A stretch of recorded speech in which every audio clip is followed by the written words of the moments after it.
एक चीज होर वा वो कनैक्टर्स। ठीक है, मैं तुहानूं दस देवां कनैक्टर्स की बड़ी बेसिक जी चीज़ आ। ਆਪਾਂ सिर्फ 4 कनैक्टर्स के बेस से सारी आइल्स क्लीयर कर लेनी अपनी। ठीक है, वो 4 कनैक्टर्स की है अपने ध्यान दिओ, एंड, बट, सो ते बिकॉज। एक नाल बोनस लगा लो वाइल। बस आप 5 कनैक्टर चाहिए पर।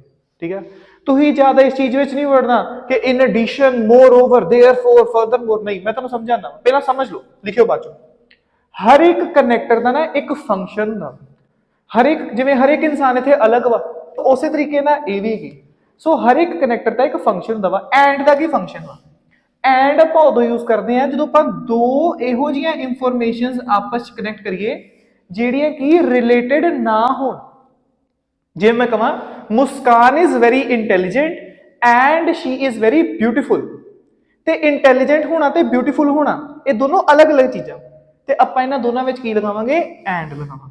रूल है कि एंड तो पहला जो पॉजिटिव गल आऊगी तो बाद च भी पॉजिटिव आऊगी, जे पहला नैगेटिव आऊगी तो बाद च भी नैगेटिव आऊगी। बट का इस्तेमाल कदों होंदा वा? बट का इस्तेमाल होंदा वा जदों पहली चीज पॉजिटिव होवे ते दूजी नैगेटिव होवे, या उल्टा, ते आपां विच बट लगाने। नवनीत की गल करते हैं आपां।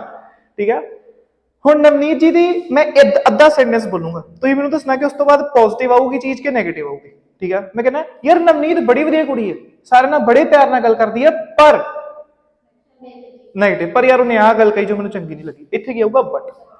तो जे मान लो मैं कहां यार नवनीत नूं गुस्सा जल्दी आ जांदा वा, पर पॉजिटिव, पर दिल दी बड़ी साफ है ना। सो ये चीज, सो जिवें आपां अपने दोस्त की तारीफ किदां करदे हैं, यार तेरी शक्ल जिहो जी मर्जी होवे पर तू बंदा बड़ा चंगा है ना। सो बट दी एक होर खास गल है, इस तो पहला वाली चीज अनइंपोर्टेंट हुंदी है ते बाद वाली चीज इंपोर्टेंट हुंदी। ठीक है, एक एग्जांपल लगा लो इनदी। मान लो कि मेरे को पेरेंट्स आ गए।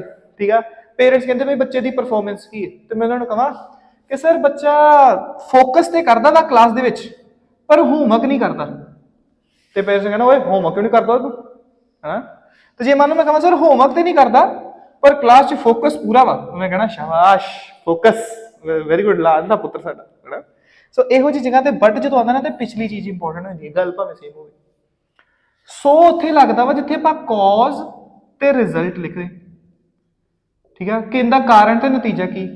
जे मैं कहां कि Ekta is smart so she scored good marks, cause and result, ते बिकॉज उल्टा हो जाता वा, ये रिजल्ट ते कॉज नूं जोड़दा।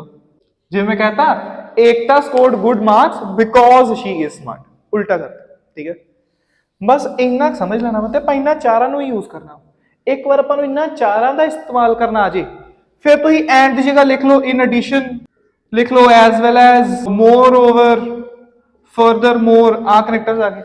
इन्हां नूं आपां कॉम्पलैक्स करना भी सीखांगे अगे जाके। ठीक है, आपां इन्हां दी जगह ते इहनूं कॉम्पलैक्स करना ही बेटर समझदे कि कॉम्पलैक्स इन्हें चीज करदी। इनदी जगह तुसीं लिख दो हावेवर, नेवरदलेस, इन कॉन्ट्रास्ट, आ चीज आ गई।